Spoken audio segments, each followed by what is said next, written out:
The morning sun of Zirion Prime cast long shadows across the Galactic Naval Academy's marble courtyards. Students from 12 different worlds walked between the towering buildings, their various forms creating a rainbow of colors and shapes. Some had scales that glittered in the light. Others had multiple arms or eyes that could see colors humans never dreamed of. But today, like most days, they were all talking about the same thing. Humans. Zixthara moved through the crowd with her usual confidence. Her crystalline skin caught the sunlight and threw it back in sharp beams. Other students stepped aside as she passed, knowing she was one of the smartest tactical minds in their year. Behind her walked Creemore, a Vorthan whose enhanced brain could process battle data faster than most computers. "Did you hear what Morrison tried to teach us yesterday?" Zixthara said, her voice carrying the musical tone of her people. "He actually suggested that human cavalry charges were effective military tactics. Cavalry charges, in the age of energy weapons." Creemore's 4 eyes blinked in sequence, which was how his kind showed amusement. "The humans still think running at the enemy with sharp sticks is warfare. No wonder the Galactic Council had to ban them from real military operations." They entered the main lecture hall where dozens of students were already gathered. The room buzzed with conversation in 20 different languages, but most of it centered on the same topic: the Human Restriction Protocol. Every student in the academy knew the basic facts. Humans had joined the galactic community 50 years ago after their first contact wars. They had been eager to help with military operations across the galaxy. But something had gone wrong during those early conflicts. The details were classified, but the result was clear. The Galactic Council had passed the Human Restriction Protocol, limiting humans to small advisory roles and reconnaissance missions only. "It was for the best," said Veltar, a student whose people had evolved from deep-sea creatures. Her wet skin glistened under the classroom lights. "Humans are too primitive for modern warfare. They still think in terms of individual combat instead of coordinated fleet actions." "Exactly," Zixthara agreed. "They lack the mental capacity for proper strategic thinking. Their brains are too focused on emotion and instinct." The conversation stopped when Lieutenant Jake Morrison entered the room. He was tall for a human with short brown hair and calm gray eyes. His uniform was perfectly pressed and he carried himself with quiet dignity, despite the barely concealed mockery of his students. Morrison set his teaching materials on the desk and looked out at the class. He could see the smirks and hear the whispered comments. After 3 years of teaching at the academy, he was used to it. "Good morning," Morrison said simply. "Today we will continue our study of human military history by examining the siege tactics used during the Battle of Earth." A ripple of laughter went through the classroom. Zixthara raised her hand without waiting to be called on. "Lieutenant Morrison, with respect, why do we need to study these primitive tactics? The Human Restriction Protocol exists because your species proved unable to adapt to modern warfare. Surely our time would be better spent studying successful military doctrines from more advanced civilizations." Morrison paused for a moment, his expression unchanging. "The academy curriculum requires all students to understand the military history of member species. That includes humanity. But the restriction exists for a reason," Creemore added. "Humans showed during first contact that they cannot be trusted with large-scale military operations. Your own Galactic Council agreed that humans are too unpredictable and dangerous to themselves to participate in real warfare." More murmurs of agreement came from around the room. Morrison had heard these arguments hundreds of times. He pulled up a holographic display showing ancient Earth battles. "Let us examine the tactical decisions made during the siege," Morrison said, ignoring the continued whispers. "Note how human commanders adapted their strategies based on resource limitations and terrain advantages." "Adapted?" Zixthara laughed, her crystalline features reflecting the hologram's light. "You mean they threw bodies at the problem until something worked? There is no elegance, no precision, no mathematical beauty in human tactics. It is all brute force and acceptable casualties." The rest of the class joined in the laughter. Morrison continued his lesson, but fewer and fewer students paid attention. Instead, they whispered among themselves about human failures and primitive thinking. In the back of the classroom, Dr. Helen Carter watched the scene with growing discomfort. She was the Academy's human liaison, responsible for ensuring students and staff were properly integrated into galactic society. But integration was proving difficult when the other species saw humans as intellectual inferiors. Carter had been at the Academy for 5 years, and the situation was getting worse, not better. The alien students' attitude toward humans had hardened from simple dismissal to active contempt. They saw the human restriction protocol as proof that humans were unfit for modern civilization. What troubled Carter most was that she knew the truth behind the restriction. She had access to classified files that these students would never see, files that contained footage and reports from humanity's early military operations in galactic space. Files that would change everything these arrogant young minds believed about human warfare. But those files were sealed for good reason. The Galactic Council had decided that some truths were too dangerous to share. As Morrison's class ended, the students filed out, still laughing and making jokes about human military incompetence. Zixathera was already planning her next research paper, tentatively titled, "Why Humans Should Remain Restricted, a Study in Inferior Combat Psychology." Carter approached Morrison as the last students left. "Another good day at the office?" she asked with bitter humor. Morrison packed his materials slowly. "They will learn eventually." "Will they? Or will they just graduate thinking humans are barely evolved barbarians who got lucky enough to build spaceships?" Morrison looked at her with those calm gray eyes. "Doctor, you and I both know why the restriction really exists. The question is whether these students are ready for that knowledge."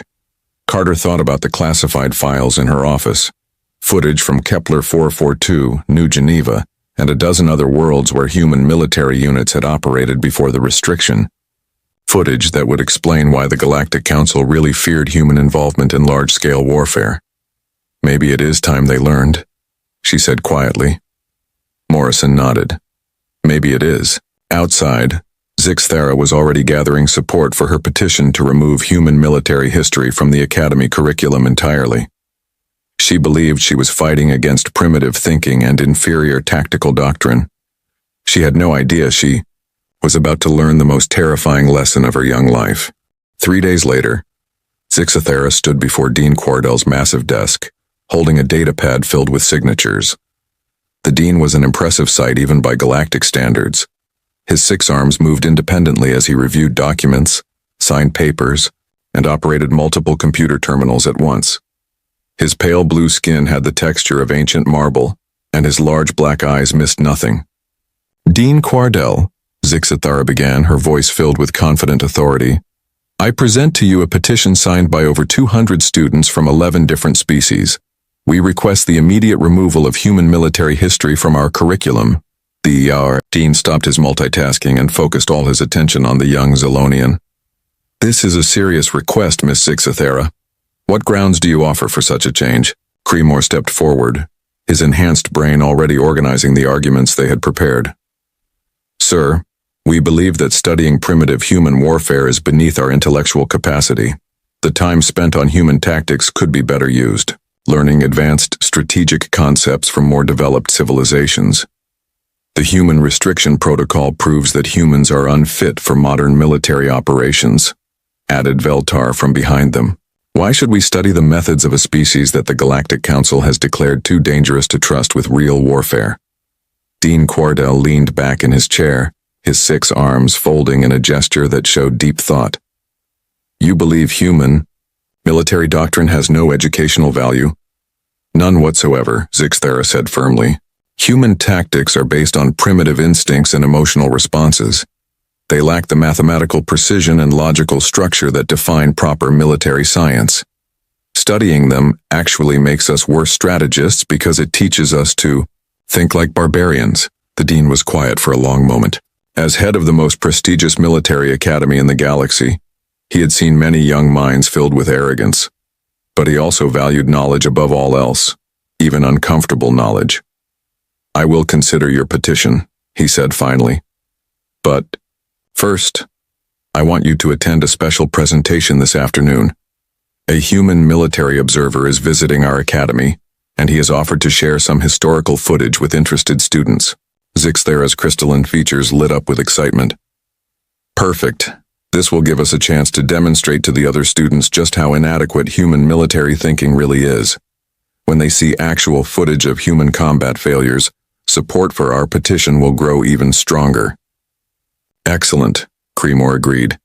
Direct evidence of human incompetence will be much more convincing than theoretical arguments. Dean Quardell made a note on his datapad. Very well. I will arrange for the presentation to take place in the main auditorium at 1400 hours. Dr. Carter will assist with the technical setup.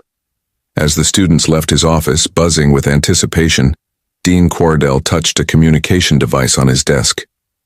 Dr. Carter, please come to my office immediately and ask Commander Turner to join us. 20 minutes later, Dr. Helen Carter sat across from the dean while Commander Alex Turner stood by the window. Turner was older than Morrison, with gray hair and scars on his hands that spoke of active military service. His uniform bore decorations that most academy students would not recognize, but Carter knew they represented conflicts in distant star systems. The students have requested to see footage of human military operations, Dean Quardell explained. They believe it will support their petition to remove human studies from our curriculum. Turner turned from the window, his expression unreadable. They want to see footage. Yes, Carter said nervously. They are expecting to witness human failure and incompetence. They think it will prove their point about the restriction protocol. Turner was quiet for a moment, then reached into his uniform and pulled out a small data core. The device was black metal with red warning labels in multiple languages. Commander, Carter said, recognizing the classification markings. Are you certain about this? Doctor, these students represent the next generation of galactic military leadership. They will graduate believing humans are primitive barbarians who got lucky enough to build spaceships.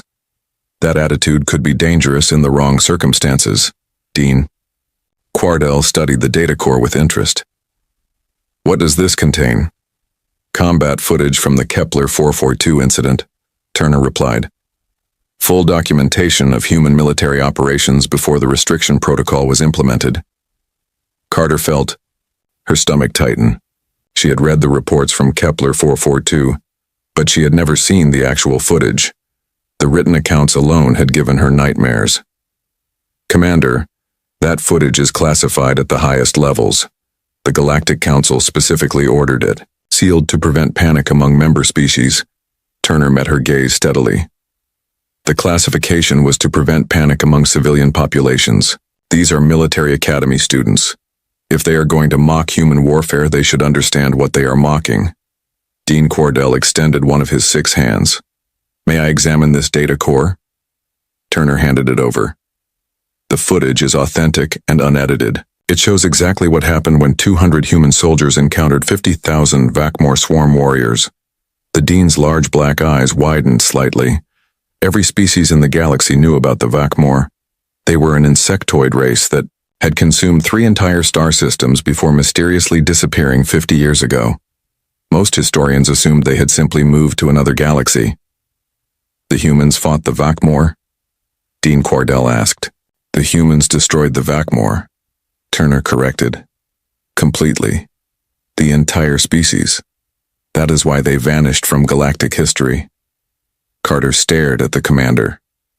The reports never said humans were responsible for their extinction. The report said many things that were not entirely accurate. The Galactic Council decided that some truths were too disturbing for general knowledge. Dean Quardell held the data core carefully, as if it might explode. And you want to show this to my students? I want to show it to the students who believe humans are primitives unfit for warfare. Let them see what human warfare actually looks like. Then let them decide if they still want to remove human military history from their education. The afternoon sun was beginning to set as students filled the main auditorium. Zixthera had spread word about the presentation, and nearly the entire academy had come to watch. They expected to see fumbling human tactics and primitive strategies that would confirm everything they believed about human inferiority. Dr. Carter stood at the presentation podium, her hands shaking slightly as she connected the classified data. core to the auditorium's main display system. Commander Turner sat in the front row, his expression calm but alert. "Before we begin," Carter announced to the packed auditorium, "I must warn you that this footage contains disturbing content. It shows actual combat operations and may challenge some of your preconceptions about human military capabilities." Laughter rippled through the audience. SCI-FI called out, "Doctor, we are future military officers. I think we can handle watching humans make tactical mistakes." More laughter filled the room. Carter looked at Commander Turner, who nodded grimly. "Very well," Carter said, activating the display. "This footage is from the Kepler 442 incident, recorded 50 years ago during humanity's early participation in galactic military operations. The lights dimmed and the massive screen filled with an image of a human military base under an alien sky. The timestamp in the corner showed it was taken exactly 50 years, 3 months and 4 days ago. The situation was a routine evacuation mission," Carter continued. "A civilian colony was threatened by an approaching Vakmor swarm. A human unit was assigned to assist with the evacuation and provide rearguard protection." The students settled back in their seats, ready to critique human evacuation procedures and point out tactical errors. They had no idea they were about to witness the most terrifying military operation in galactic history. On the screen, Captain Lisa Brooks was giving orders to her soldiers, preparing for what appeared to be a standard withdrawal. The alien students began taking notes, ready to document every human mistake they observed. They had no idea that in the next hour, everything they believed about warfare was about to change forever. The footage began with what looked like a normal military base on a peaceful planet. Human soldiers moved around the compound, checking equipment and loading supply trucks. Their movement seemed slow and unorganized compared to the precise formations that alien military academies taught. "Look at their formation structure," Creemore whispered to the students around him. "No mathematical precision at all. They are scattered like leaves in the wind." Captain Lisa Brooks appeared on screen, a woman in her 30s with short blonde hair and tired eyes. She was speaking to her second-in-command, Sergeant Danny Rodriguez, a stocky man with dark hair and numerous scars on his arms. "The evacuation is proceeding on schedule," Brooks was saying. "Civilian transport ships are loading families from the outer settlements. We have maybe 6 hours before the Vakmor scouts reach the perimeter." The alien students leaned forward with interest. Everyone in the galaxy had heard stories about the Vakmor. They were insectoid creatures the size of large vehicles, with razor-sharp claws and armor that could stop most energy weapons. Worse, they moved in massive swarms that overwhelmed enemies through sheer numbers. 6 hours should be plenty of time for a proper withdrawal," Veltar commented. "Even humans should be able to organize a retreat in 6 hours." On screen, the human soldiers continued their preparations, but something was wrong with their behavior. Instead of packing equipment for evacuation, they were unpacking more weapons. Instead of preparing defensive positions for a fighting retreat, they were setting up what looked like permanent fortifications. SCI-FI frowned at the display. "What are they doing? Those are not evacuation preparations." Dr. Carter paused the footage and turned to address the auditorium. "I should explain the tactical situation. The Vakmor swarm approaching this colony numbered approximately 50,000 individual warriors. The human force assigned to assist with evacuation numbered exactly 200 soldiers." A ripple of confusion went through the student audience. Those numbers made no sense for any known military doctrine. 50,000 against 200? Asked a student from the middle rows. "What kind of evacuation strategy requires such odds?"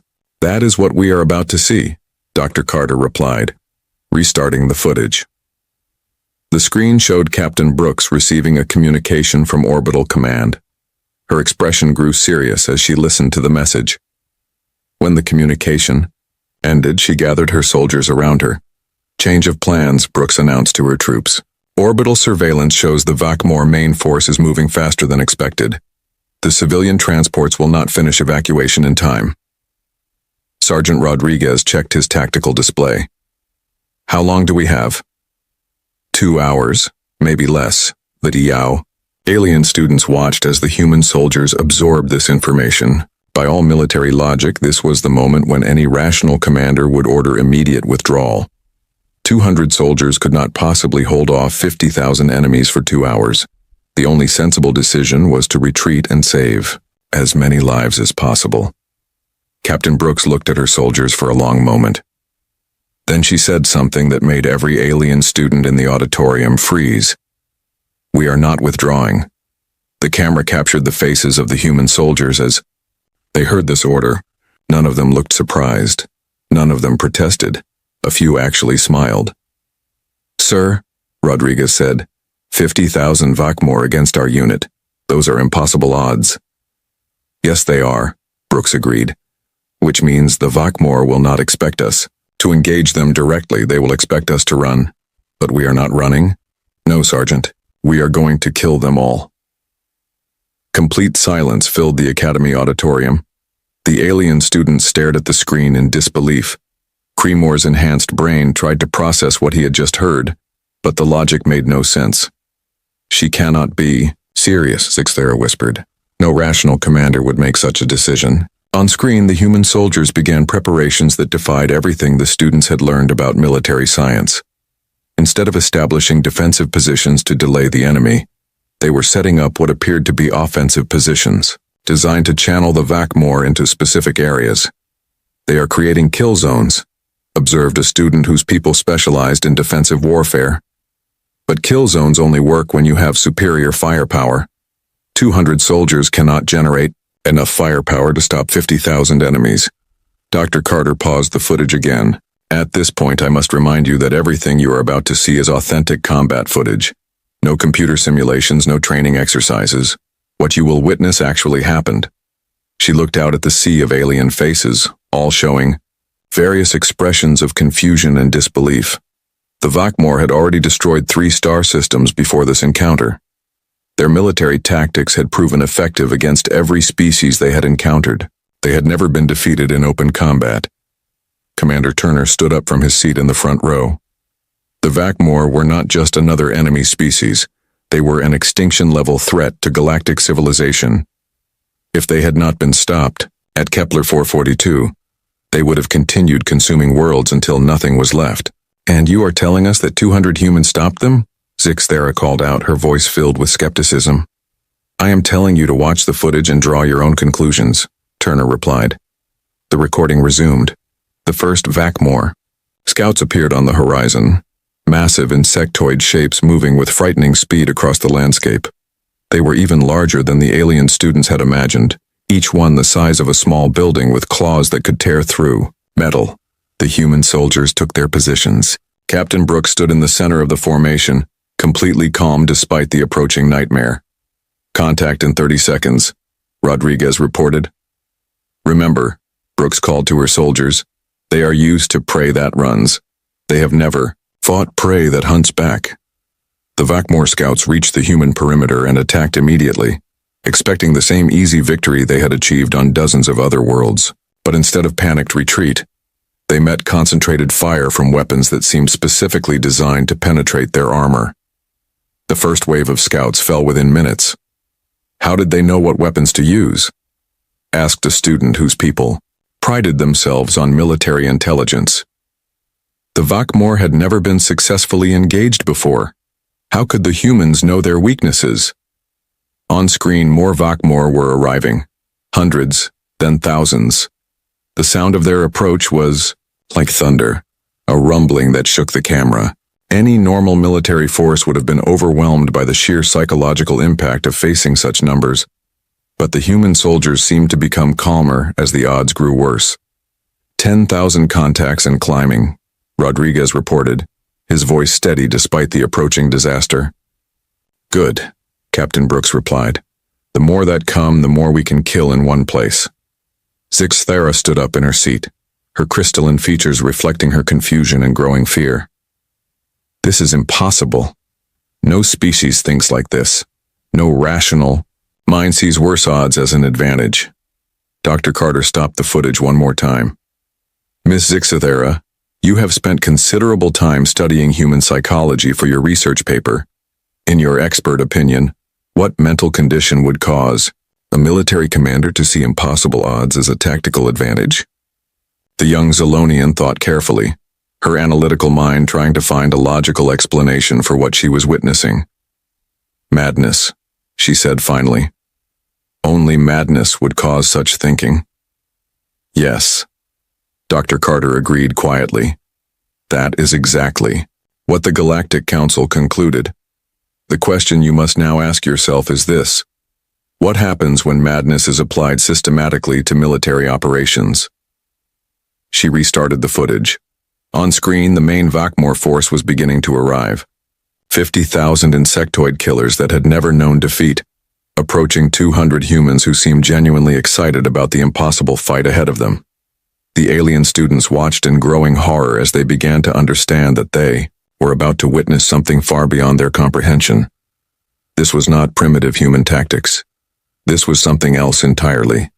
Something that would haunt their dreams for years to come. The main Vakmor force hit the human positions like a black wave of death. 50,000 insectoid warriors charged across the landscape, their claws gleaming in the alien sunlight. Each creature stood 3 meters tall with armor that had stopped, the weapons of 3 different civilizations. The alien students expected to see the humans break and run. Instead, they watched something that violated every principle of military science they had ever learned. The humans opened fire with weapons that seemed designed specifically to kill Vakmor. But that was not the disturbing part. The disturbing part was how they used themselves as bait.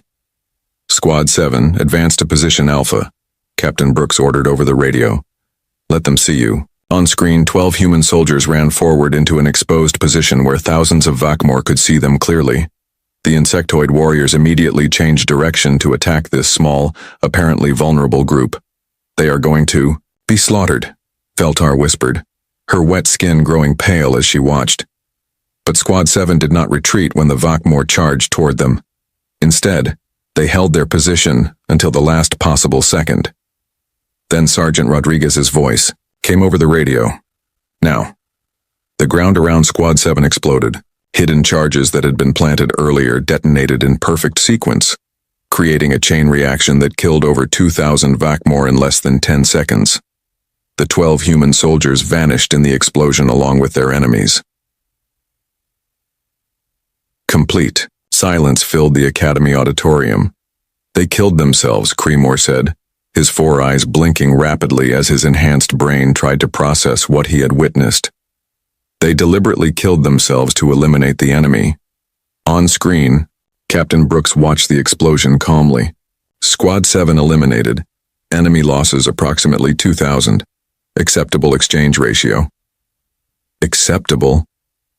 Zixthera stood up again, her crystalline features reflecting the horror she felt. 12 lives for 2,000 is acceptable, Dr. Carter? Pause the footage. For humans engaged in total warfare, yes, that is considered an excellent exchange ratio. The students looked at each other in growing fear. This was not military tactics as they understood them. This was something far more terrifying. The footage continued. The remaining human soldiers regrouped and prepared for the next phase of their impossible battle. But instead of being demoralized by the loss of Squad 7, they seemed more focused and determined. Rodriguez, take Squad 3 and draw their attention to the eastern approach, Brooks ordered. How many do you want us to take with us, Captain? All of them. Rodriguez nodded, as if this was a perfectly normal request. He gathered 15 soldiers and moved toward a position that would put them directly in the path of the remaining Vakmor swarm. This is insane. A student from the back of the auditorium called out. They are sending 15 soldiers against tens of thousands of enemies. But the humans had not finished preparing their nightmare tactics. As Squad 3 moved into position, the remaining soldiers were setting up something that made the alien students feel sick to their stomachs. Medical stations? Zixthera read the human text appearing on screen. Why are they setting up medical stations in the middle of a battle? Commander Turner stood up to address the confused students. Because wounded humans make excellent bait. The Vakmor are attracted to the sounds of injured prey. The students stared at him in horror as they began to understand what they were seeing. On screen, Squad 3 engaged the main Vakmor force in what appeared to be a hopeless battle. The 15 humans were quickly overwhelmed, but they did not die quickly. Instead, they fought with a brutal efficiency that kept them alive just long enough to serve their purpose. The sounds of human soldiers screaming in pain drew thousands of Vakmor toward the medical stations. The insectoid warriors expected to find easy victims. Instead, they found the most terrifying trap any species had ever devised. Medical stations were not medical stations at all. They were weapons platforms disguised as places of healing. When the Vakmor swarmed toward the sounds of wounded humans, they ran directly into concentrated firepower that cut through their ranks like invisible blades. But the humans were not finished. The wounded soldiers, some barely alive, continued to serve as bait even as they lay dying. Their pain drew more and more Vakmor into the kill zones, where hidden weapons eliminated them by the thousands. "They are using their own wounded as weapons," Cremor said, his voice barely a whisper. "They are weaponizing their own suffering." The footage showed Captain Brooks moving through the battlefield, coordinating the slaughter with calm precision.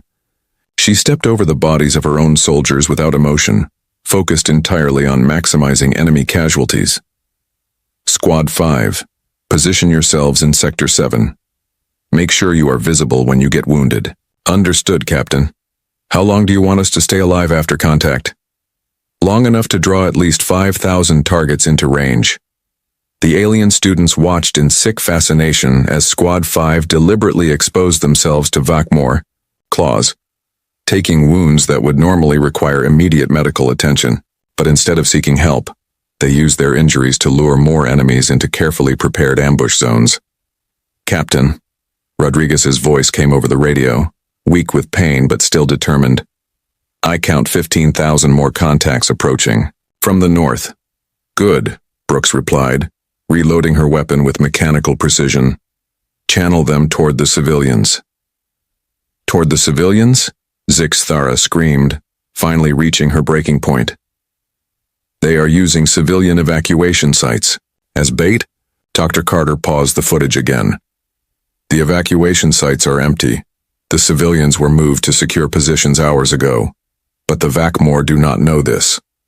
On screen, thousands of Vakmor warriors rushed toward what they thought were helpless civilian targets. Instead, they found Captain Brooks and her remaining soldiers waiting in positions that offered no retreat and no escape. "Final phase," Brooks announced to her troops. "Remember, we do not need to survive this. We only need to complete the mission." What happened next broke every rule of warfare that the alien students had ever learned. The humans did not fight to win ground or to survive the battle. They fought to inflict maximum casualties with no regard for their own lives. Captain Brooks personally led a charge into the center of the Vakmor swarm. She was not trying to break through enemy lines or capture a strategic position. She was trying to get close enough to the Vakmor Queen to deliver a weapon that would destroy the entire command structure. The students watched in horrified silence as Brooks fought her way through hundreds of enemies, taking wounds that should have killed her, but somehow staying alive through pure determination. Vakmor claws tore through her armor and opened deep cuts across her body, but she kept moving forward. "She is going to die," Beltar whispered. "She has to know she is going to die." "Of course she knows," Commander Turner said quietly. "That is the point. She is not trying to survive, she is trying to complete the mission." On screen, Captain Brooks reached the Vakmor Queen, a massive creature that stood twice as tall as the other warriors. Brooks was bleeding from dozens of wounds, her armor was torn and one of her arms hung useless at her side. But she was smiling.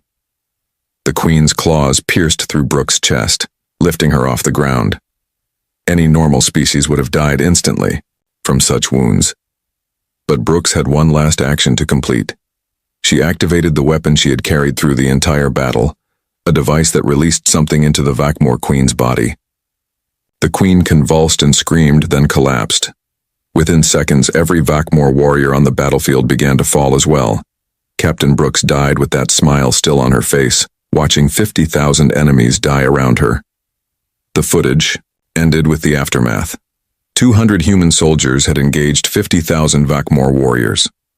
Final casualties: 197 humans dead, 3 critically wounded. Vachmore survivors, 0. Mission status, complete victory. The Academy auditorium was completely silent.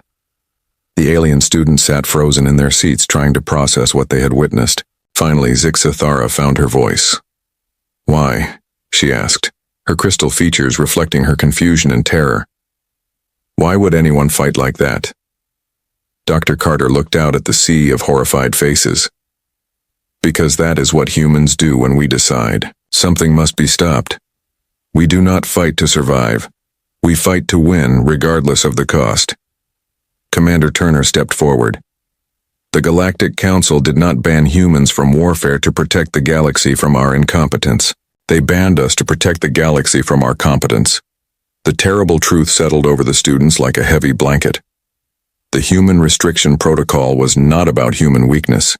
It was about human strength turned into something that other species could not comprehend or control, something that even other humans feared to unleash. The next morning, the Galactic Naval Academy felt like a different place. Students walked through the hallways in small, quiet groups. The usual chatter and laughter had disappeared. In the dining halls, conversations stopped whenever someone mentioned humans or the footage they had seen. Zixithara sat alone in the library, surrounded by books about human psychology and military history. Her crystalline features looked dull in the artificial light, as if the shine had gone out of them. She had not slept since watching the Kepler 442 footage. Creemore found her there 3 hours later, his own enhanced brain struggling to make sense of what they had witnessed. "I have been running calculations all night," he said, sitting down across from her. "The tactical decisions the humans made should not have worked. No computer simulation predicts success with their methods. That is because no computer can simulate insanity," Zixithara replied without looking up from her books. "I have been reading human military theory. Do you know what I found?" Creemore shook his head. "They have entire sections dedicated to acceptable casualty rates. 90% losses are considered reasonable if the mission succeeds. 90%, Creemore. They plan for almost everyone to die." Other students began gathering around their table, drawn by the discussion. Word had spread quickly through the academy about what the footage contained. Everyone wanted to understand what they had seen. "But why?" asked Veltar, her wet skin still pale from the shock. "Why would any species develop such tactics?" "Because they work," said a new voice. Lieutenant Morrison had approached their table quietly. He looked tired, as if he had not slept either. "You saw the results. 200 soldiers eliminated a threat that had consumed 3 star systems." Zixithara looked up at him with new eyes. Before yesterday, she had seen Morrison as a primitive teacher of outdated tactics. Now she saw something else entirely. "You knew," she accused. "You knew what we would see in that footage." Morrison nodded slowly. "I fought in action similar to Kepler 442 before the restriction was implemented. That is why I teach here instead of serving in active operations." "Because the Council banned human military involvement?" "No," Morrison said quietly. "Because I asked to be transferred. After seeing what humans do in total warfare, some of us requested assignment to non-combat roles." The student stared at him, a human soldier who had voluntarily removed himself from combat because he was afraid of his own species' methods. "What did you see out there?" Creemore asked. Morrison was quiet for a long moment. "I saw humans solve problems that no other species could solve, and I saw the price we pay for those solutions." Dr. Carter appeared at the library entrance looking for Morrison. When she saw the gathered students, she approached carefully. "How are you all feeling after yesterday's presentation?" she asked. "Confused," Zixithara admitted. "Terrified. I do not understand how humans can think the way they do." "We do not think differently," Carter explained. "We just have different priorities. When we decide something must be stopped, we are willing to pay any price to stop it." "Any price," Veltar repeated. "Including your own lives." "Especially our own lives," Morrison added. "Individual survival becomes irrelevant when the species or mission is at stake." Dean Quardell entered the library with several other faculty members. The six-armed administrator looked troubled, his usual calm confidence shaken by the events of the previous day. "Students," he announced, "I want to discuss the petition you submitted regarding human military studies." Zixthara stood up slowly, her petition forgotten in the wake of what she had learned. "Dean, I would like to withdraw the petition." "Why?" "Because I was wrong. Completely terrifyingly wrong. Human military doctrine is not primitive. It is something else entirely. Something we need to understand." Creemore nodded agreement. "The tactical principles they demonstrated yesterday are beyond anything we study here. They have weaponized concepts that other species cannot comprehend, such as acceptable loss," Zixthara said, "tactical sacrifice, victory through self-destruction. They fight to win regardless of survival, which makes them the most dangerous military force in known space." Dean Quardell considered this carefully. "And what is your recommendation regarding the human restriction protocol?" The students looked at each other, then back at the dean. Finally, Zixthara spoke for all of them. "The restriction should be maintained. Not to protect humans from us, but to protect us from humans." "You believe they are that dangerous?" "Dean," Creemore said, his enhanced brain having processed all the implications, "the footage showed us one small unit destroying an extinction-level threat. Imagine what would happen if humans decided that another species posed a similar threat." The implications hung in the air like a dark cloud.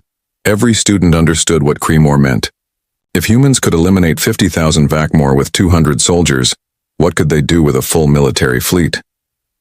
"There is something else you should consider," Dr. Carter said quietly. "The Kepler 442 incident happened 50 years ago.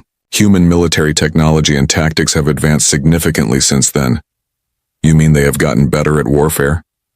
Veltar asked, her voice barely a whisper. "Much better," Morrison confirmed. "The methods you saw yesterday are considered outdated by current human military standards." Complete silence fell over the library. The students tried to imagine warfare more advanced than what they had witnessed, and failed. "Then why do humans accept the restriction?" Zixthara asked.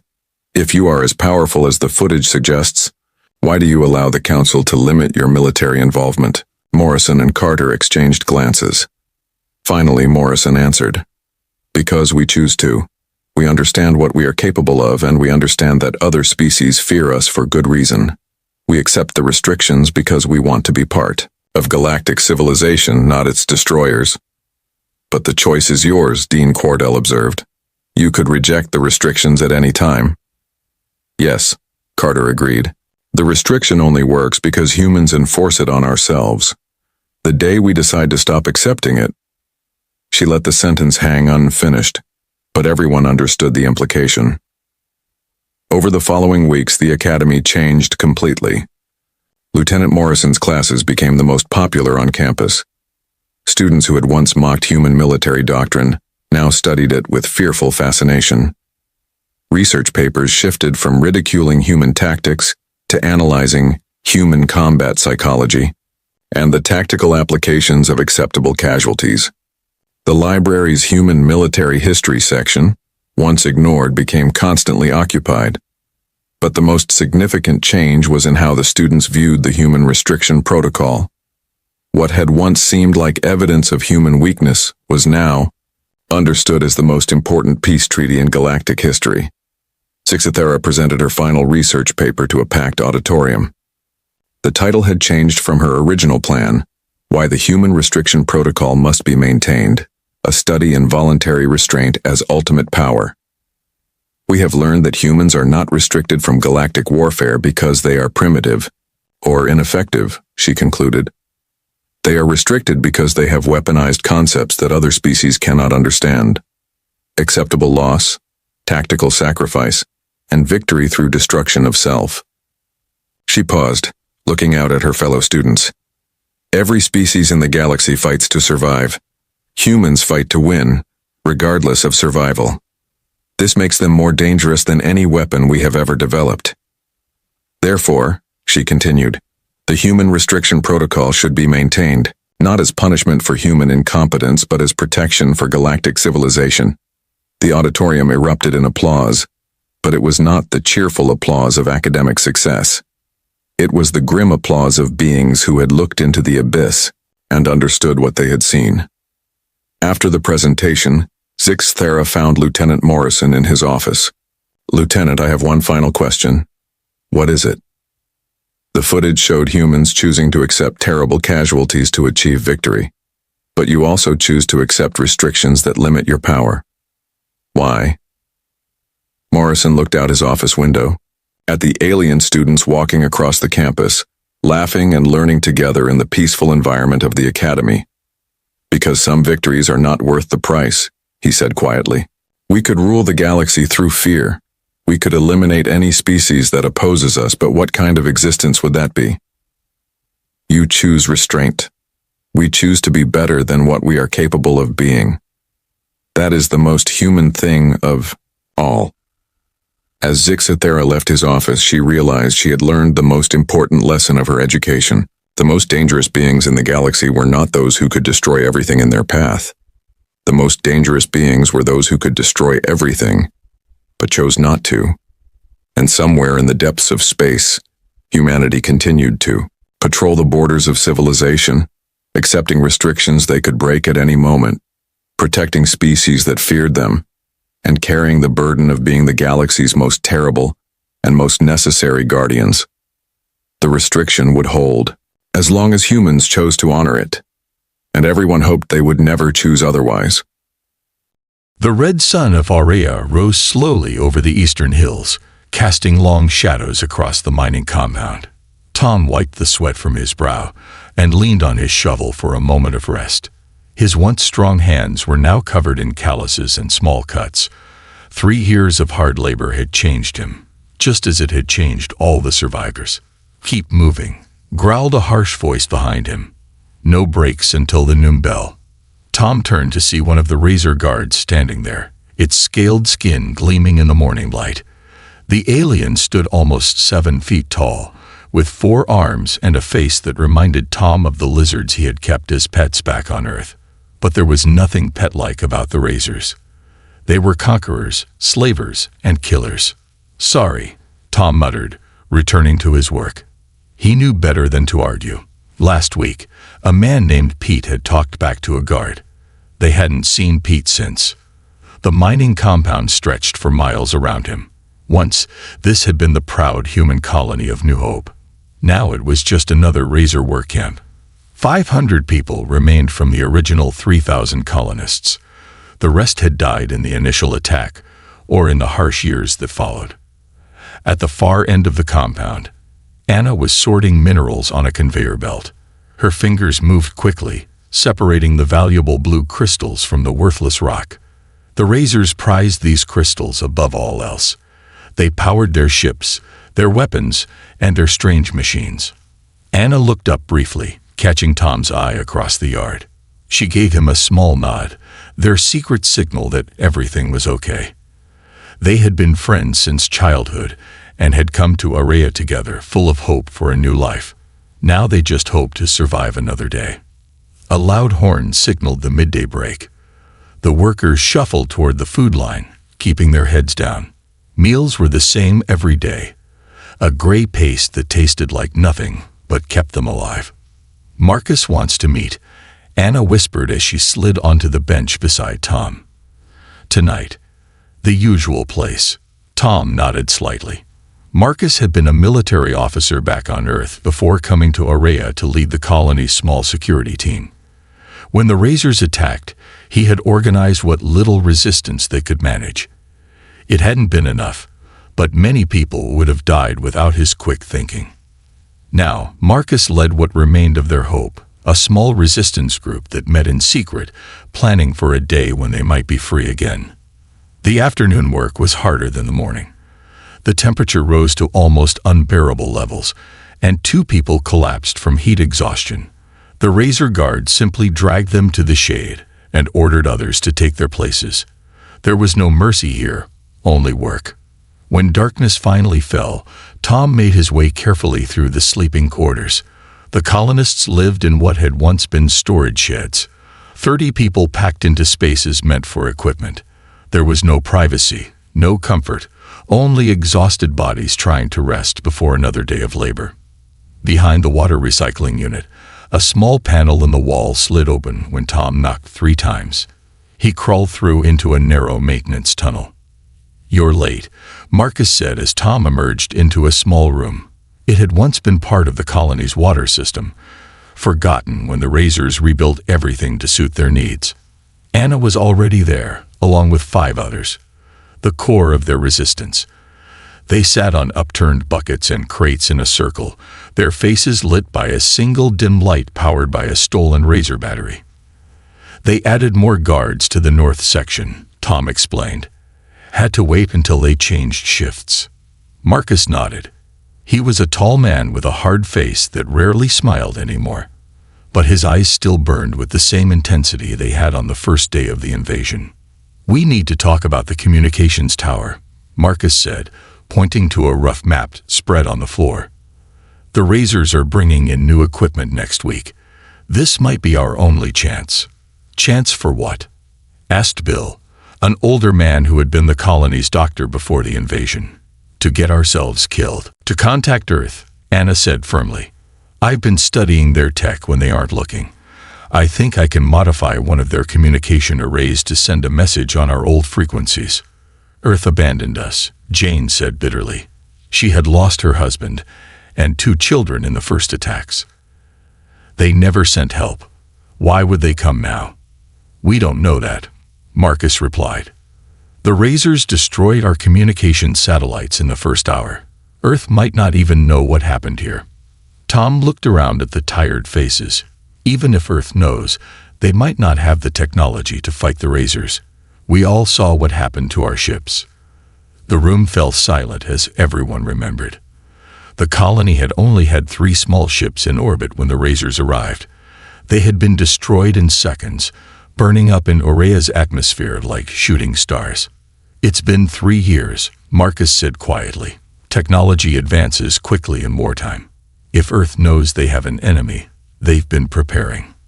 Anna unfolded a small piece of paper with diagrams drawn on it. "I've been working on this plan for months.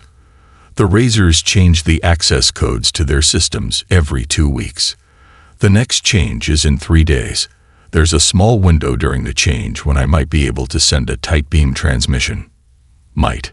Bill asked. "It's not without risk," Anna admitted. "If they catch us, they'll kill us.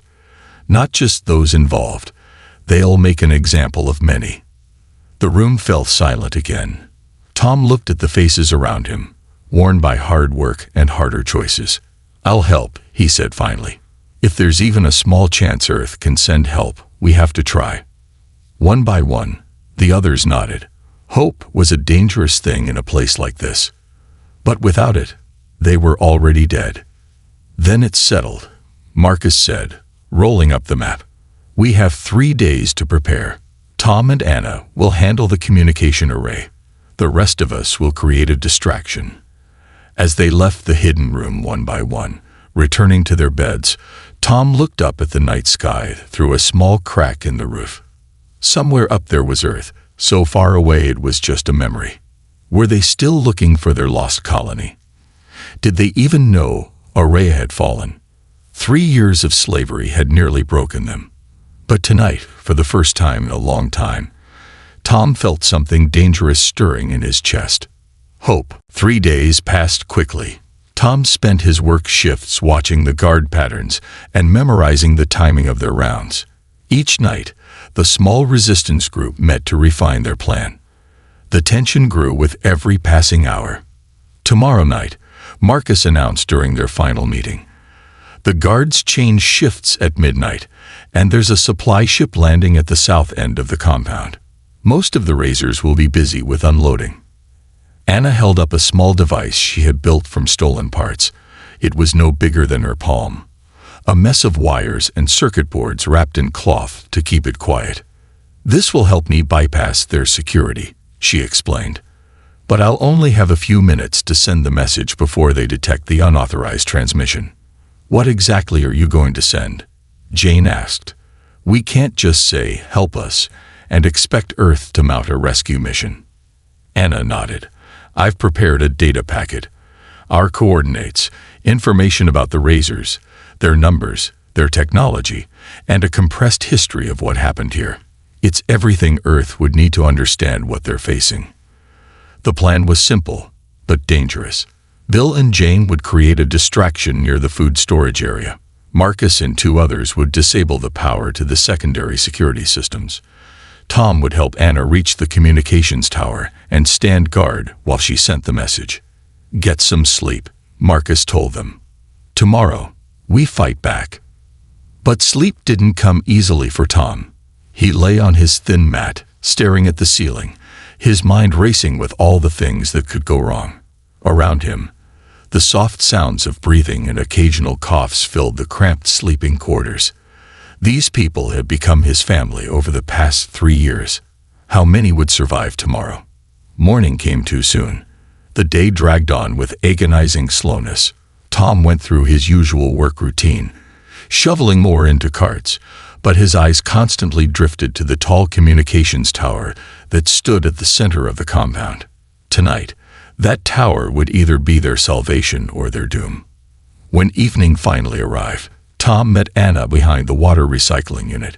She was pale but determined, the makeshift device hidden under her shirt. "Ready?" he asked. She nodded. "As ready as I'll ever be." They waited in silence until the compound lights dimmed for the night cycle. Then, right on schedule, a distant explosion rocked the south end of the compound. Bill and Jane had set off their distraction. "Now," Tom whispered. They moved quickly through the shadows, avoiding the main paths. Razor guards ran past them toward the explosion, their heavy footsteps fading into the distance.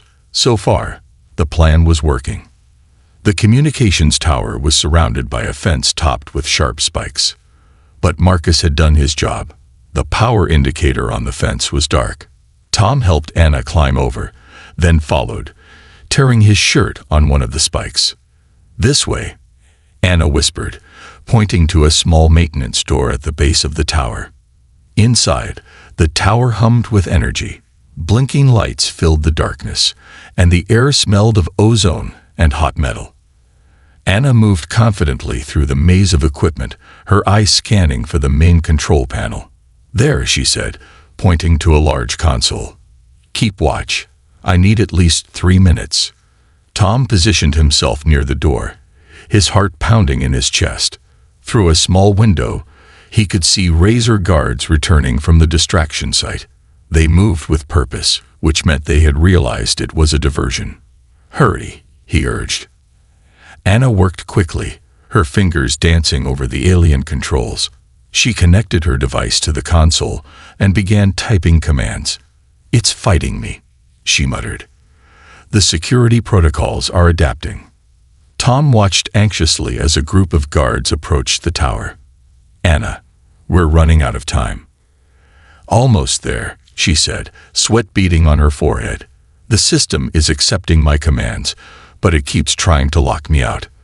The guards were less than 50 yards away now. Tom looked around desperately for a weapon, finding only a metal pipe leaning against the wall. "They're coming," he warned, gripping the pipe tightly. "Got it," Anna exclaimed. "Sending now." The message is encoded and compressed. It will look like normal system noise if they detect it. The door burst open. A Razor guard stood there, its 4 arms reaching for weapons. Tom swung the pipe with all his strength, catching the alien across its midsection. It stumbled backward but didn't fall. "Run," Tom shouted to Anna. "Is the message sent?" "Not yet." She worked frantically at the console. 10 more seconds. The Razor lunged at Tom, its clawed hands gripping his throat. Tom struggled to breathe, spots dancing before his eyes. With a desperate effort, he drove his knee into the alien's body and broke free. "Done," Anna cried. Message sent. More guards were entering the tower now. Tom grabbed Anna's hand and pulled her toward a back exit he had spotted earlier. They burst out into the night air, alarms wailing behind them. They ran blindly through the compound, dodging guards and searchlights. But there were too many. As they rounded a corner, They found themselves facing 3 Razor guards with weapons raised. "Stop," one of them commanded in its harsh, clicking language. Tom and Anna froze. There was nowhere to run. The guards marched them to the center of the compound, where other colonists were being gathered. Tom's heart sank when he saw Bill already there, his face bloody and bruised. Of Marcus, there was no sign. The leader of the Razors, a tall alien with red markings on its scales, stood on a platform addressing the assembled humans. "We know some of you have committed acts of sabotage," it said in halting English. "Those responsible will step forward now, or 10 of you will die." No one moved. Tom felt Anna's hand slip into his, squeezing tightly. "Very well," the Razor leader said. It pointed to Bill. "Begin with him." What happened next was something Tom would never forget. The guards dragged Bill forward. He didn't beg or plead. Instead, he stood tall and looked directly at the Razor leader. "Earth will come for us," he said loudly enough for everyone to hear. "And when they do, you will regret ever setting foot on our world." The Razor leader made a sound that might have been laughter.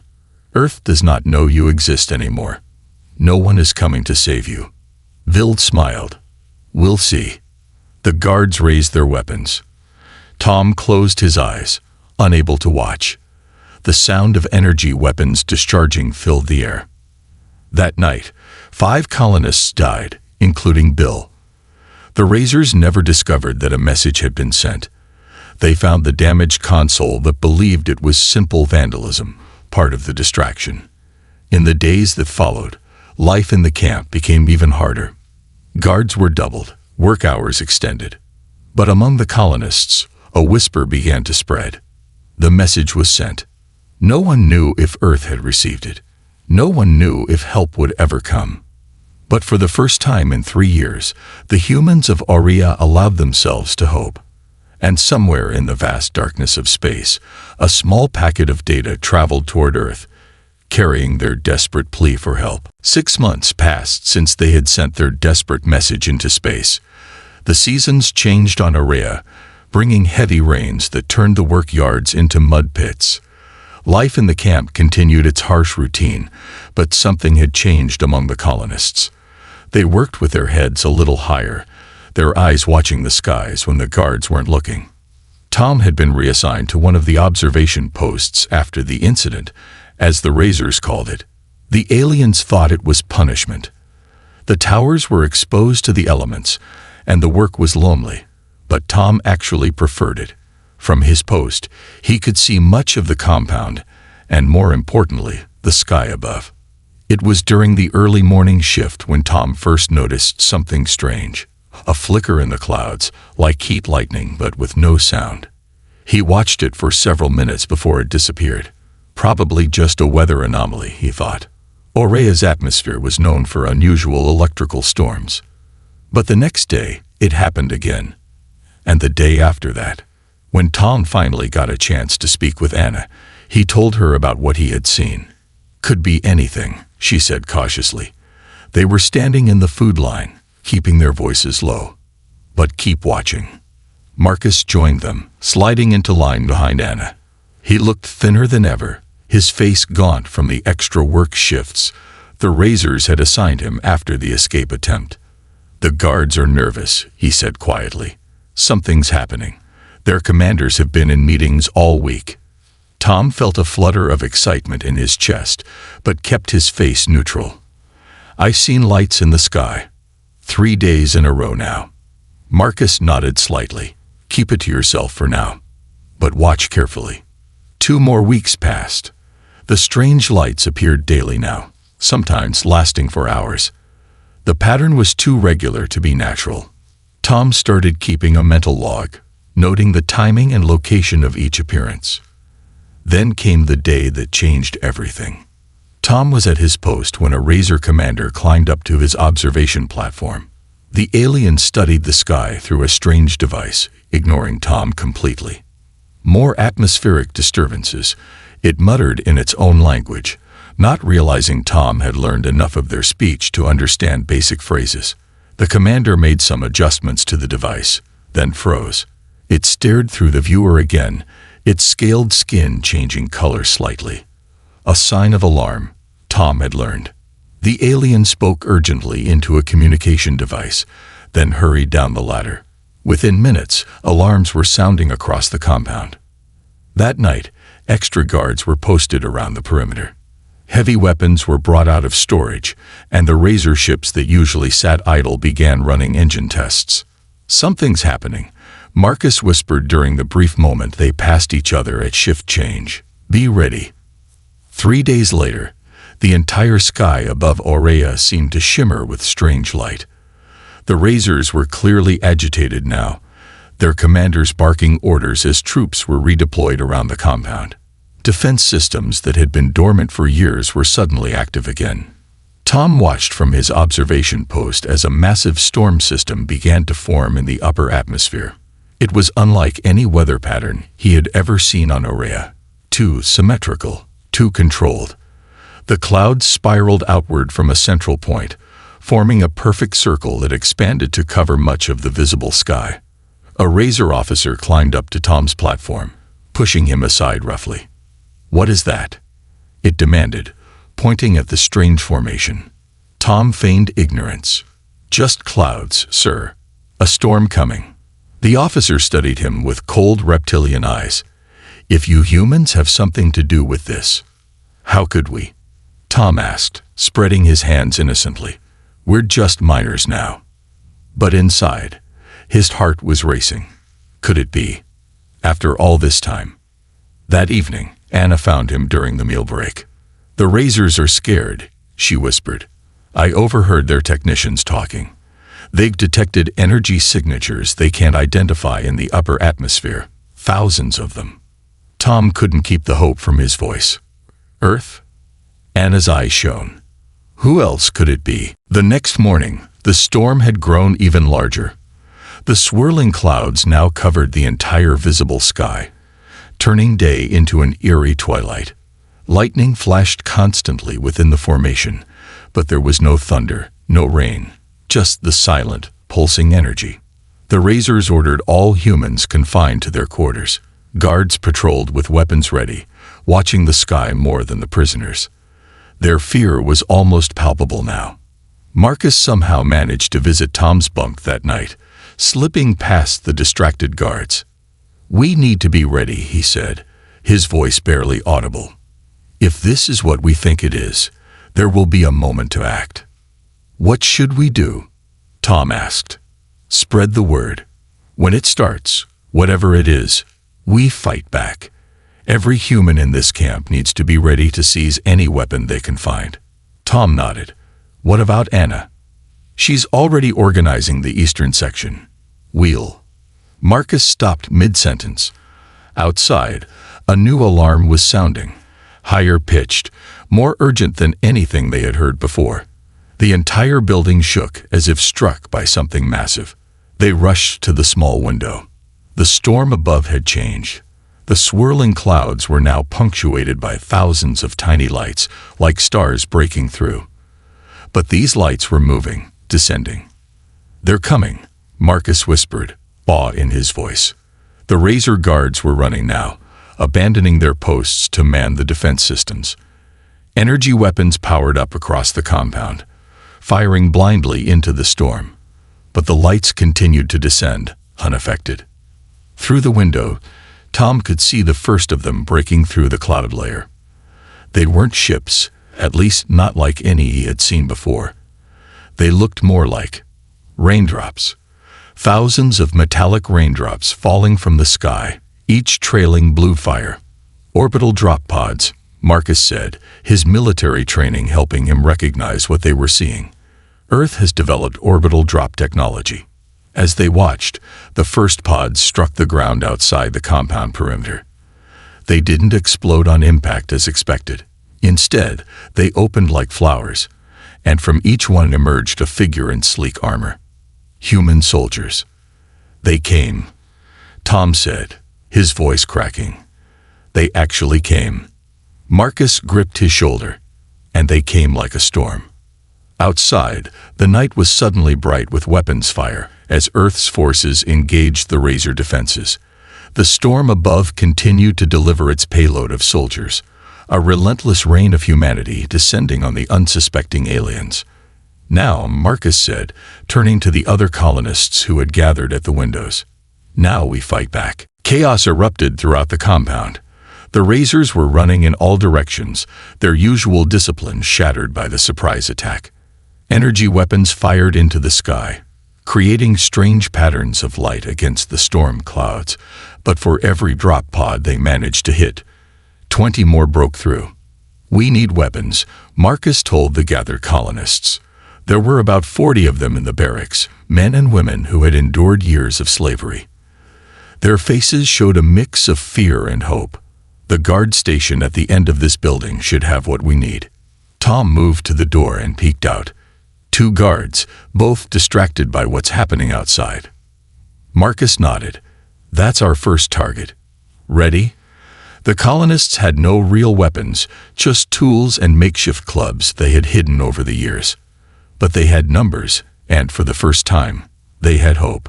They burst from the barracks like a flood, overwhelming the surprised guards before they could even raise their weapons.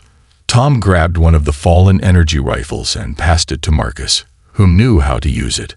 Others took whatever weapons they could find. "Move toward the east gate," Marcus ordered. "That's where most of the human forces are landing. We need to link up with them." Outside, the sky was alive with light. The storm continued to drop human soldiers across the entire area.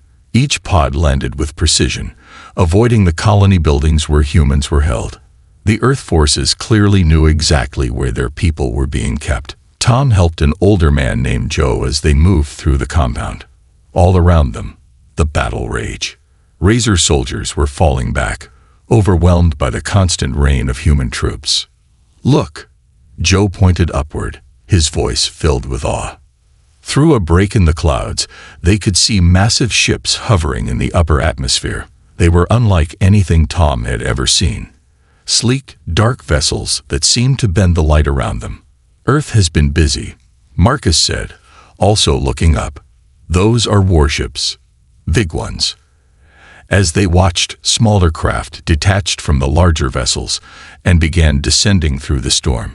These weren't drop pods but actual attack ships, moving with impossible speed and agility. "Find cover," Marcus shouted as one of the ships swooped low over the compound. But the ship wasn't targeting them. It fired a precise beam of blue energy that struck the main Razor defense tower, vaporizing it instantly. Other ships followed, systematically destroying the Razor defenses while carefully avoiding areas where humans might be. "They know exactly what they're doing," Anna said, appearing beside Tom. She had a group of colonists with her from the eastern barracks. "They must have analyzed the data I sent."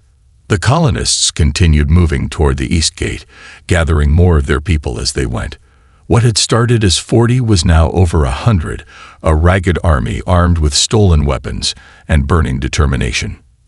When they reached the gate, they found it already under attack by Earth forces. Soldiers in sleek gray armor were engaged with the remaining Razor guards. Their movements were almost too fast to follow, enhanced by technology the colonists had never seen before. One of the soldiers spotted the approaching colonists and signaled to the others. A path opened up in their formation, allowing the colonists to pass through. "Get behind us," the soldier called out, her voice slightly mechanical through her helmet. "We'll handle this." But Marcus stepped forward. "We can fight. These monsters have held us captive for 3 years. We want our share of the battle." The soldier studied him for a moment, then nodded. "Follow our lead then. We're pushing toward the central command building." The combined force of soldiers and colonists swept through the eastern section of the compound. The Razors put up fierce resistance, but they were outmatched by Earth's new technology. The human soldiers moved like lightning, their weapons cutting through Razor defenses as if they were paper. Tom found himself fighting alongside a soldier who couldn't have been more than 20 years old. The young man moved with confidence, his armor seeming to anticipate the Razor's attacks. "How did you find us?" Tom asked during a brief lull in the fighting. "Your message," the soldier replied. "It reached Earth about 5 months ago. We were already preparing for something like this. There had been rumors of colonies going silent. But your data gave us everything we needed. Their numbers, their technology, their weaknesses." A razor soldier appeared from behind a building. Before Tom could even raise his weapon, the Earth soldier had fired, dropping the alien with a precise shot. "You're using their weather against them," Tom observed, looking up at the continuing storm. The soldier nodded. "The razors can't track anything through heavy atmospheric disturbance. Their sensors get confused by electrical activity, so we created the biggest storm this planet has ever seen. You can control weather. One of many things Earth developed after we realized we weren't alone in the universe." The soldier gestured for Tom to follow as they moved toward the next position. The battle continued to rage across the compound. From his position, Tom could see that the human forces had the upper hand. The razors were being pushed back to their central headquarters, a massive structure that dominated the center of the compound. Marcus found Tom during the advance. "The Earth commander wants us to gather all the colonists in the old assembly area. They're going to secure it as a safe zone." "I want to keep fighting," Tom insisted. "We all do," Marcus replied, putting a hand on his shoulder. "But we need to organize. Some of our people are injured, and the children need protection." Tom had almost forgotten about the children. There weren't many. The razors had separated families when they took over. But about 20 kids had survived the occupation, kept in a separate area, and forced to sort minerals. "Anna's already leading a team to get them," Marcus added, seeing the question in Tom's eyes. As they helped gather the colonists, Tom watched the Earth forces continue their assault on the razor headquarters. The alien commander had barricaded himself inside with his elite guards, but it wouldn't last long. The human ships had surrounded the building, cutting off any escape. One of the Earth commanders approached the gathering colonists. He removed his helmet, revealing a weathered face with kind eyes. "I'm General Reed," he said. "On behalf of Earth Alliance, I want you to know that you're safe now. The razors are beaten. Their ships in orbit have been destroyed or captured." A cheer went up from the colonists, 3 years of pain and fear releasing in a single moment of joy. "How?" asked an old woman near Tom. "How did Earth become so powerful? The razors destroyed our ships like they were nothing." General Reed's expression grew serious. "After we lost contact with the outer colonies, Earth united like never before. Every nation, every resource focused on one goal, developing the technology to find you and bring you home. What you're seeing today is the result of 3 years of single-minded determination." Tom looked around at the Earth forces still securing the compound. Their technology seemed almost magical compared to what he remembered from Earth. "We never stopped looking for you," the general continued, "and we never will stop looking for any human colony that goes silent. That's a promise Earth has made." As night fell on Aurea, the storm clouds finally began to clear, revealing the stars above and the massive Earth fleet in orbit. The storm that had brought humanity's vengeance was passing, but its work was done. The razors had been defeated. The colony was free. The morning after the battle brought the first true sunrise the colonists had seen in years. The artificial storm had cleared completely, leaving the sky a brilliant blue. Throughout the night, more Earth ships had arrived, bringing medical teams, supplies, and reunions that many had thought impossible. Tom stood on a small hill overlooking what had once been the mining compound. Earth engineers were already dismantling the razor structures, erasing the painful reminders of captivity. Medical tents had been set up in the old assembly area, where doctors treated the wounds and illnesses that the colonists had endured for so long. "It's hard to believe," Anna said, joining him on the hillside. She looked different today, standing straighter, her face relaxed for the first time in years. "Just yesterday we were slaves. Today we're free." Tom nodded, unable to find words for the emotions swirling inside him. Joy, relief, and a strange sense of loss. For 3 years, survival had been his only goal. Now what? A shuttle landed nearby, its engines barely making a sound. General Reed emerged, accompanied by several officers and a civilian woman whose clothing marked her as someone important. "That's the Earth Alliance president," Marcus said, approaching Tom and Anna. He had received medical treatment for his injuries, a clean bandage wrapped around his arm. "They say she led the effort to find us." The three of them watched as the president spoke with groups of colonists, her manner warm and concerned. Eventually, she made her way up the hill toward them. "These are the ones I told you about," General Reed said as they approached. "They led the resistance here. Without their signal, we might never have found Aurea." The president stepped forward, her eyes moving from face to face.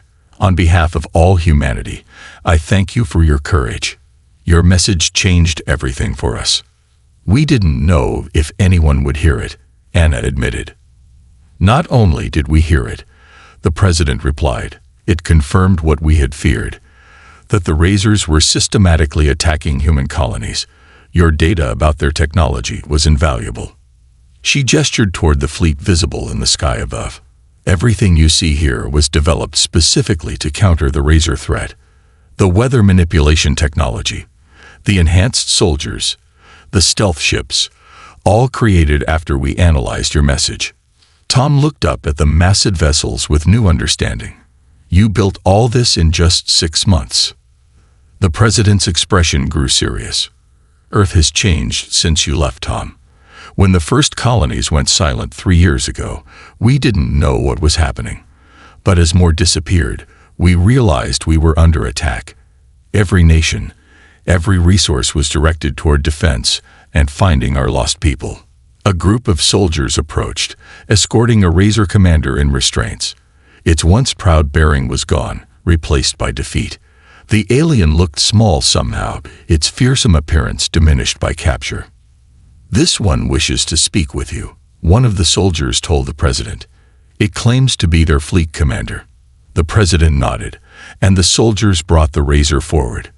"You have defeated us here," the alien said in its clicking language, now translated by a small device one of the officers held. "But you have not seen the full might of our empire. There will be consequences for this attack." The president's face remained calm. "Your forces attacked peaceful colonies without provocation. You enslaved our people and killed thousands. The consequences are yours to bear, not ours." She stepped closer to the alien, unafraid. "Your main fleet has already been engaged by our forces near the system you call Nexus 7. The battle ended 2 hours ago. Your people surrendered." The Razor commander's scales changed color rapidly. A sign of shock, Tom had learned. "Impossible," it hissed. "The Nexus fleet had 50 warships." "We had more," the president said simply. "And we had something your people have never understood. A determination to find our family, no matter the cost." As the soldiers led the stunned commander away, Tom felt a weight lifting from his shoulders. It was truly over, not just for Aurea, but for all the colonies. Throughout the day, more shuttles arrived, bringing supplies and taking the most injured colonists to the medical ships in orbit. Tom helped where he could, assisting the Earth teams as they set up temporary housing. In the afternoon, a young officer found him distributing food supplies. "Tom Baker?" she asked. Tom nodded, wondering what she wanted. "There's someone who'd like to speak with you." She handed him a communication device, a private channel from one of the ships in orbit. Curious, Tom accepted the device. "Hello." The screen flickered, and a face appeared, older with more gray in his beard, but unmistakable. "Dad," Tom whispered, his voice catching. "Tom, thank God." His father's eyes were wet with tears. "When we got word that Aurea had been found, I called in every favor I had to get assigned to the rescue fleet. You're here, in orbit. My ship arrives in 2 hours. I've been working with the Alliance Navy since the colonies started going silent. Half the engineers on these new vessels are former colonists or family members." Tom couldn't hold back his own tears now. He had assumed his family would have moved on, believing him dead after so many years of silence. "We never gave up, son," his father said, seeming to read his thoughts. "None of us did. That's what the Razors never understood about humans. We don't abandon our own." As evening fell, the colonists gathered in what had once been the central plaza of their colony. The Razor buildings had been removed, leaving an open space where Earth forces had set up lights and a simple stage. The president addressed them all, her voice carrying across the crowd. "Today marks not just your liberation, but a new chapter for humanity," she said. "The knowledge we gained in finding you has pushed Earth forward by decades. The unity we found in searching for you has healed old divisions. In trying to destroy us, the Razors have only made us stronger." She gestured to the sky, where the first stars were becoming visible alongside the Earth ships. "These stars were once places of fear for us, realms of unknown dangers. Now they are highways back to our lost families. What was taken from you, your freedom, your dignity, your years, can never be fully restored. But I promise you this, humanity will never again be caught unprepared. We will never again lose our people in the darkness." A cheer rose from the gathered colonists, echoing across the hills of Aurea. Later, as night fully descended, Tom found himself standing with Anna and Marcus at the same spot where they had planned their desperate message 6 months ago. "What will you do now?" Anna asked them both. Marcus looked up at the stars. "They've offered me a position with the Alliance forces. They need people who know the Razors firsthand." "And you?" Tom asked Anna. She smiled. "Earth's Science Division wants me to help them understand the Razor technology I'd worked with. Apparently, my little communication device was quite impressive." They both looked at Tom expectantly. "I don't know yet," he admitted. "Maybe help rebuild the colony. Or maybe explore what Earth has become." He looked up at the massive ships above them, symbols of how far humanity had advanced in 3 short years. "Everything's changed." "Not everything," Marcus said, putting his hand on Tom's shoulder. "We're still who we always were, just a little stronger now." As they stood together under the stars, a bright light streaked across the sky. Not a weapon or a drop pod, but a simple shooting star. To Tom, it seemed like a final punctuation mark on their long ordeal. The storm had passed, but the strength it had revealed in humanity would remain. A force as powerful as any weapon, as enduring as the stars themselves.